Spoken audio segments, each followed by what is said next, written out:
आप सबका स्वागत है इस यूट्यूब चैनल पे। तो बहुत बड़ी खुशखबरी निकल के आप लोगों के सामने आया है। बहुत बड़ा आप कह सकते हैं कि आपके परीक्षा से पहले झारखंड बोर्ड के द्वारा तोहफा दिया गया है। तोहफा क्या है तो आइए देखिए। इसमें सबसे पहले तो आप देख पा रहे हो कि झारखंड शैक्षणिक अनुसंधान एवं शिक्षण प्रशिक्षण परिषद द्वारा, जिसको हम लोग JSC कहते हैं, ठीक है, इसके द्वारा, है ना, इसके द्वारा जो है आप लोगों का मॉडल पेपर रिलीज कर दिया गया है। मॉडल पेपर आप लोगों का निकाल दे दिया गया। वार्षिक परीक्षा 2024 हिस्ट्री मॉडल क्वेश्चन है, ठीक है, क्लास 10वीं के लिए। इस वीडियो में हम लोग क्लास 10वीं का सब्जेक्ट जो है आपका सोशल साइंस देखेंगे। फुल मार्क्स देखिए, इसमें 80 मार्क्स का होने वाला है ये, और यहाँ पे समय 3 घंटा दिया जाएगा। कैसे क्या है सभी पैटर्न को आइए हम आप लोगों को समझाते हैं। वीडियो को लास्ट तक आप देखिएगा, वीडियो को अंत तक देखने का प्रयास कीजिए। अगर वीडियो को आप लास्ट तक नहीं देखते हैं तो आपका छूट सकता है। समझिए कि आप ये जो आप मॉडल पेपर दिया गया, इसी के तहत ऐसा ही आपका जो क्वेश्चन बन के आने वाला है आपका क्वेश्चन बोर्ड, बैठिएगा ना क्वेश्चन पे एग्जाम में, इसी तरह का क्वेश्चन रहने वाला है। इसीलिए आप एक एक बात को समझिए जो हम आप लोग को समझा रहे हैं, और क्वेश्चन को भी देखने का प्रयास कीजिएगा क्या है नहीं है, ठीक है। तो देखिए, परीक्षार्थी यथासंभव अपने शब्दों में उत्तर देंगे, अपने शब्दों में आंसर लिखेंगे। सभी प्रश्न अनिवार्य है। ऑल प्रश्न का क्वेश्चन का सॉल्यूशन देना आप लोगों के लिए बहुत जरूरी है। प्रश्नों की संख्या कितना है? 52 है। देखिए 1 से 30 तक 1 to 30 MCQ रहेगा, जिसको हम लोग कहते हैं 1 मार्क्स का रहेगा, ठीक है। यहाँ पे लिखा हुआ है बहुवैकल्पिक प्रश्न। एंड नेक्स्ट देखिए आगे 31 से 38 तक अति लघु उत्तरीय प्रश्न होगा, जिसमें से 6 प्रश्न का उत्तर आप लोगों को देना है। मतलब 2 नंबर वाले प्रश्न रहेंगे। 6 दूनी 12 नंबर यहाँ से आ गया आपका, ठीक है। 12 और 30 42 हो गया आपका। देखिए आगे देखिए, यहाँ से 39 और 46 तक, इसमें से भी आपको 6 नंबर का 6 प्रश्न का जवाब देना है आप लोगों को। तो 6 प्रश्न और 3 मार्क्स का रहेगा, तो 18 नंबर यहाँ से हो गया। तो मतलब 30 नंबर आपका यहाँ से पकड़ लिए। 30 नंबर हो गया आपका ना, 12 और 18 30 लिखित में से, जो बहुत इजी है। आगे देखिए, यहाँ पे दिया गया है 47 से 52 तक के बीच में जो है 5 अंक वाला प्रश्न, 4 प्रश्नों का आंसर लिखना है, और सभी प्रश्न जो है 5 मार्क्स का रहेगा। 5 मार्क्स का 4 प्रश्न देंगे तो 20 नंबर यहाँ से हो गया। 20 नंबर आपका MCQ से आपका 30 नंबर, और इधर जो है 2 नंबर और 3 नंबर मिला के 30 नंबर, मतलब कुल मिला के आप 80 नंबर का आपका एग्जाम होने वाला है, ठीक है। तो चलिए, अब आप लोग क्वेश्चन किस प्रकार से आया है नहीं आया उसको हम लोग इस वीडियो में देख लेते हैं। तो वीडियो को आप लास्ट तक देखिएगा। और सबसे पहले तो सबसे बड़ी बात है कि आप लोग चैनल को सब्सक्राइब अभी तक नहीं किए हुए, चैनल को सब्सक्राइब कीजिए, वीडियो को लाइक कीजिए, और दोस्तों के पास ज़्यादा से ज़्यादा शेयर कीजिए, ठीक है।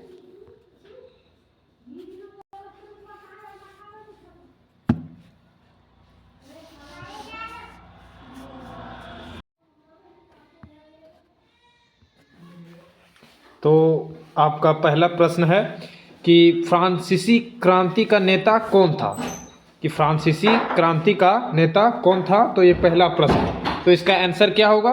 तो देखिए, पहले ऑप्शन देख लेते हैं। Napoleon Bonaparte, Maximilien, Robespierre, Louis 16वां और जॉर्ज डेंटन।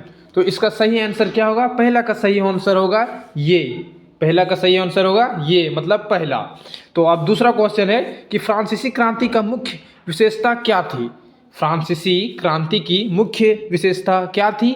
जो बच्चा मतलब पढ़ा होगा, बढ़िया से क्लास किया होगा, वो इसका आंसर आसानी से बता सकता है। तो अगर आप जानते हैं तो कमेंट कीजिए। तो दूसरा क्वेश्चन का क्या है ऑप्शन? कि फ्रांसीसी क्रांति की मुख्य विशेषता क्या थी? तो इसका ऑप्शन है ये, राजतंत्र की स्थापना, बी सामंतवाद का अंत, सी साम्राज्यवाद का उदय, और डी लोकतंत्र का उदय। तो दूसरा का सही आंसर क्या होगा? फटाक से पर कमेंट कीजिए। तो दूसरा का सही आंसर होगा डी, मतलब लोकतंत्र का उदय। लोकतंत्र का उदय। फिर तीसरा क्वेश्चन है, तो चलिए हम लोग तीसरा क्वेश्चन को देखते हैं। जल्दी जल्दी, वीडियो ज़्यादा लंबा नहीं करेंगे ताकि आप लोग का समय बचे और आप लोग सही से तैयारी करें मॉडल सेट का, क्योंकि यही मॉडल सेट के हिसाब से ही आपका क्वेश्चन आएगा। और अगर आप सही से इसको तैयारी करेंगे तो आपका नंबर भी आने का संभावना बहुत ज़्यादा बढ़ जाएगा। तो क्वेश्चन 3 है कि भारत में असहयोग आंदोलन का नेता कौन था? भारत में असहयोग आंदोलन का नेता कौन था? तो ऑप्शन है महात्मा गांधी, जवाहरलाल नेहरू, सुभाष चंद्र बोस, लाला लाजपत राय। तो क्या होगा इसका आंसर? तो तीसरा का आंसर होगा ये, महात्मा गांधी। तीसरा का आंसर क्या होगा? महात्मा गांधी। तो क्वेश्चन 4 है, भारतीय राष्ट्रीय कांग्रेस की स्थापना किसने की? क्वेश्चन 4 क्या है? क्वेश्चन 4 है, भारतीय राष्ट्रीय कांग्रेस की स्थापना किसने की? तो आप लोग फटाक से पर इसका आंसर बताइए। भारतीय राष्ट्रीय कांग्रेस की स्थापना किसने की? तो भारतीय कांग्रेस राष्ट्रीय की स्थापना किसने की? तो ऑप्शन है Mahatma Gandhi, Jawaharlal Nehru, Allan Octavian Hume, Lala Lajpat Rai. तो इसका आंसर होगा सी,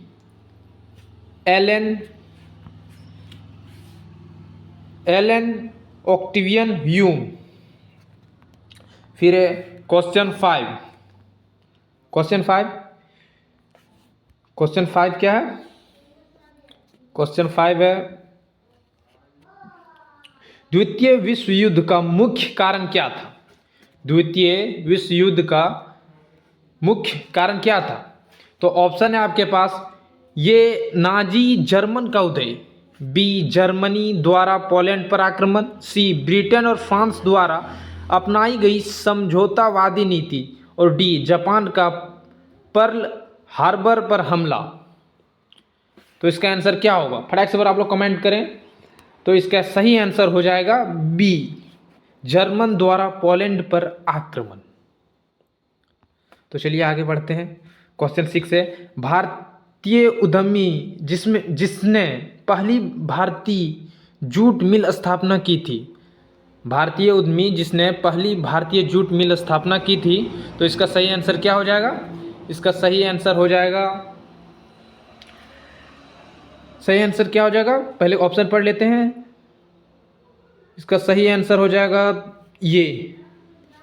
ऑप्शन पढ़ने में आप बहुत ज़्यादा कीजिएगा लेट तो वीडियो लंबा हो सकता है, इसलिए ऑप्शन को आप लोग खुद पढ़ें और बढ़िया से पढ़ें। क्वेश्चन 7 है भाप इंजन का विकास करने वाले ब्रिटिश आविष्कारक कौन थे? भाप इंजन का विकास करने वाले ब्रिटिश आविष्कारक कौन थे? ऑप्शन फटाक से पढ़ लेते हैं। James Watt, Richard Arkwright, Edmund Cartwright, Samuel Slater.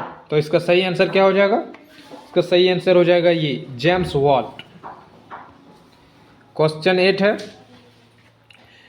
मुद्रण तकनीक सबसे पहले कहाँ विकसित हुई? मुद्रण तकनीक सबसे पहले कहाँ विकसित हुई? तो आपका ऑप्शन ये है भारत, चीन, फ्रांस, यूरोप। कहाँ हुई? तो आप लोग फटाक से पर कमेंट कीजिए। 8वां का आंसर क्या होगा? 8वां का आंसर हो जाएगा चीन। मुद्रण तकनीक सबसे पहले कहाँ विकसित हुई थी? तो मुद्रण तकनीक सबसे पहले चीन में विकसित हुई थी। आप लोग सही से इसको पढ़िएगा। गीत गोविंद की रचना किसने की थी? गीत गोविंद की रचना किसने की थी? तो ऑप्शन ये है जयदेव, राजा राम मोहन राय, शिवानी, विवेकानंद। किसने की थी?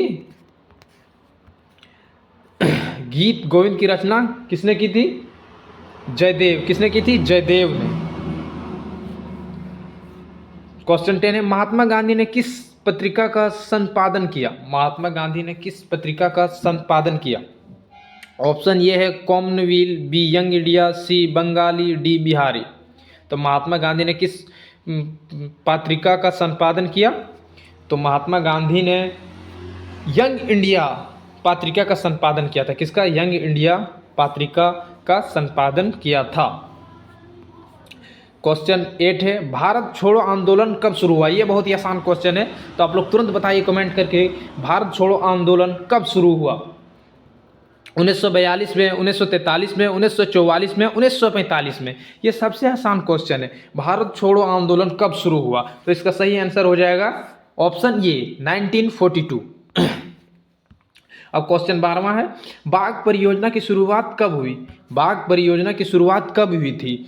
तो बाघ परियोजना की शुरुआत कब हुई थी? तो कब हुई थी? 1951 में या फिर 1973 में। ऑप्शन सी 1993 में और डी 2009 में। तो ये जो इसका आंसर हो जाएगा वो हो जाएगा 1973 में। बाघ परियोजना की शुरुआत 1973 में हुई थी। तो क्वेश्चन 13वां किस प्रकार की मिट्टी में कंकड़ की मात्रा अधिक होती है? तो किस प्रकार की मिट्टी में कंकड़ की मात्रा अधिक होती है? खादर, बांगर, लाल, लेटराइट। किस प्रकार की मिट्टी में कंकड़ की मात्रा अधिक होती है? तो किस प्रकार की मिट्टी में कंकड़ की मात्रा अधिक होती है? तो इसका आंसर सही हो जाएगा बी बांगर। बी बांगर। ओके, तो चलिए आगे चलते हैं, क्वेश्चन नंबर 14 पर देखते हैं। काली मृदा किस नाम से जाना जाता है? मतलब काली मिट्टी किस नाम से जाना जाता है? काली मिट्टी किस नाम से जाना जाता है? तो ऑप्शन ये है जलोढ़ मृदा, जलोढ़ मृदा, ऑप्शन बी रावदर, सी रेगूर, डी बांगर। तो इसका सही आंसर क्या हो जाएगा? रेगूर। काली जो मिट्टी है वो रेगूर के नाम से भी जाना जाता है, मतलब ब्लैक सॉयल। अब question number 15, Sundarban. Question number, Sundarban राष्ट्रीय पार्क किस राज्य में स्थित है? सुंदरवन राष्ट्रीय पार्क किस राज्य में स्थित है? तो ऑप्शन आपका है पश्चिम बंगाल, बी असम, सी गुजरात और डी मेघालय। तो फटाक से इसको कमेंट कीजिए कि 15 का आंसर क्या होगा। तो इसका सही आंसर जो हो जाएगा वो हो जाएगा ये, मतलब पश्चिम बंगाल। पश्चिम बंगाल इसका सही आंसर हो जाएगा। और क्वेश्चन नंबर 16 है कि नर्मदा बचाओ आंदोलन संबंधित है। नर्मदा बचाओ आंदोलन संबंधित है, किससे संबंधित है? ऑप्शन ए सरदार सरोवर परियोजना से, ऑप्शन बी भाखड़ा नांगल परियोजना से, ऑप्शन सी रिहांद परियोजना से और डी टिहरी परियोजना से। तो 16 का सही आंसर क्या हो जाएगा?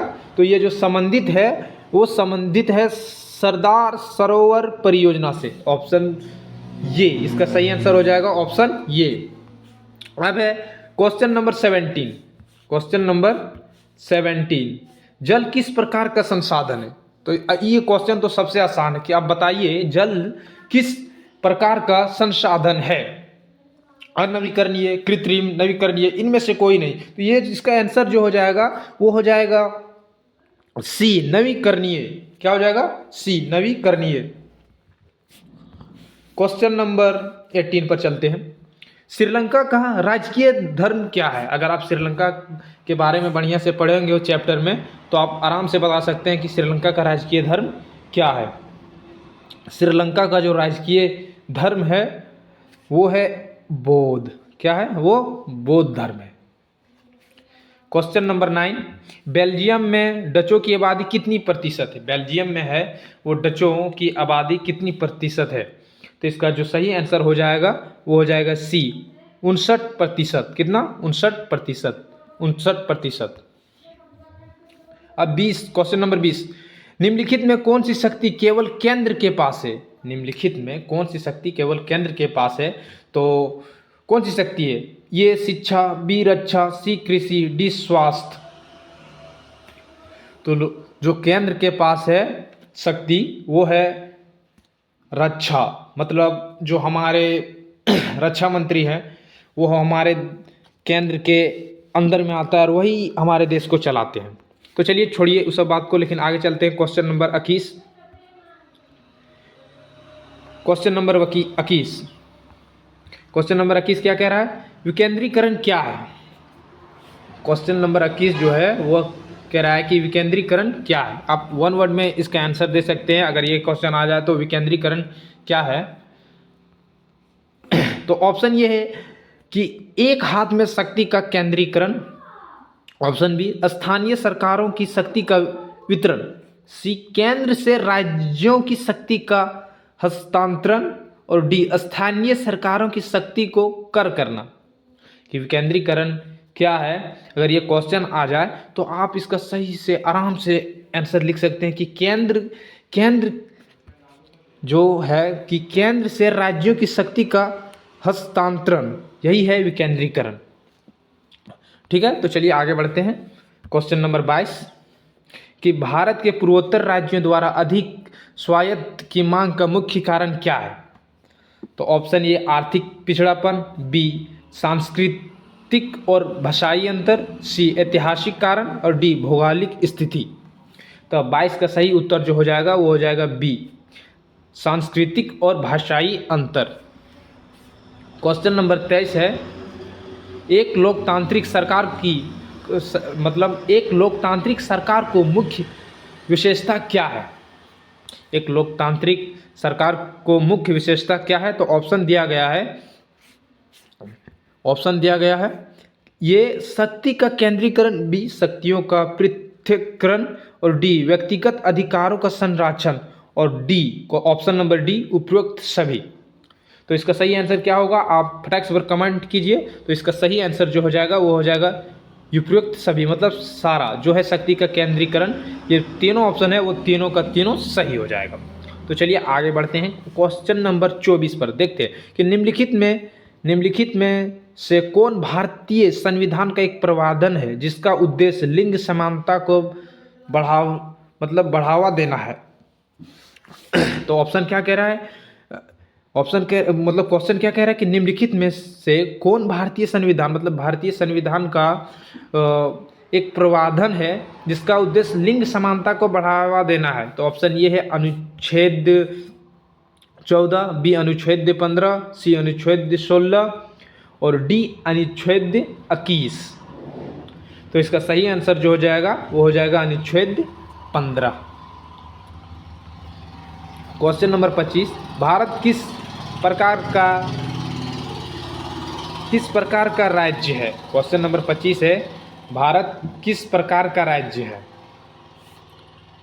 तो इसका सही आंसर हो जाएगा वो हो जाएगा, पहले ऑप्शन पढ़ लेते हैं कि भारत किस प्रकार का राज्य है। ऑप्शन ए संप्रभुत्व और लोकतांत्रिक, बी धर्म निरपेक्ष और संघीय, सी संप्रभुत्व और लोकतांत्रिक धर्म निरपेक्ष और संघीय, और डी राजतंत्र और अधिनायकवादी। तो इसका जो सही आंसर हो जाएगा वो हो जाएगा option number C. Question number 26 को देखते हैं, ग्रीन बेल्ट मूवमेंट का संबंध किस देश से है? ग्रीन बेल्ट मूवमेंट का संबंध किस देश से है? Option A Nepal, B Bharat, C Kenya, D Sri Lanka. तो इसका जो सही आंसर हो जाएगा वो केन्या। अगर ये क्वेश्चन आए कि ग्रीन बेल्ट मूवमेंट का संबंध किस देश से है तो आप लोग तुरंत इसका आंसर लगा देंगे कि केन्या। राजनीतिक दलों की मान्यता कौन देता है? राजनीतिक दलों की मान्यता कौन देता है? राजनीतिक दलों की मान्यता कौन देता है? तो ये सीधी सीधी बात है कि राजनीतिक दलों की मान्यता जो देता है वो चुनाव आयोग देता है। इसमें ऑप्शन पढ़ने की क्या जरूरत है? ये तो बहुत ही आसान क्वेश्चन है कि राजनीतिक दलों की मान्यता कौन देता है? तो चुनाव आयोग देता है। क्वेश्चन नंबर 28, रोजगार गारंटी अधिनियम कब लागू किया गया? रोजगार गारंटी अधिनियम कब लागू किया गया? तो कब लागू किया गया? 2005 में, 2004 में, 2003 में, 2006 में। तो ये लागू किया गया था 2005 में। क्वेश्चन नंबर 29 है, बैंकों की आय का प्रमुख स्रोत क्या है? बैंकों की आय का प्रमुख स्रोत क्या है?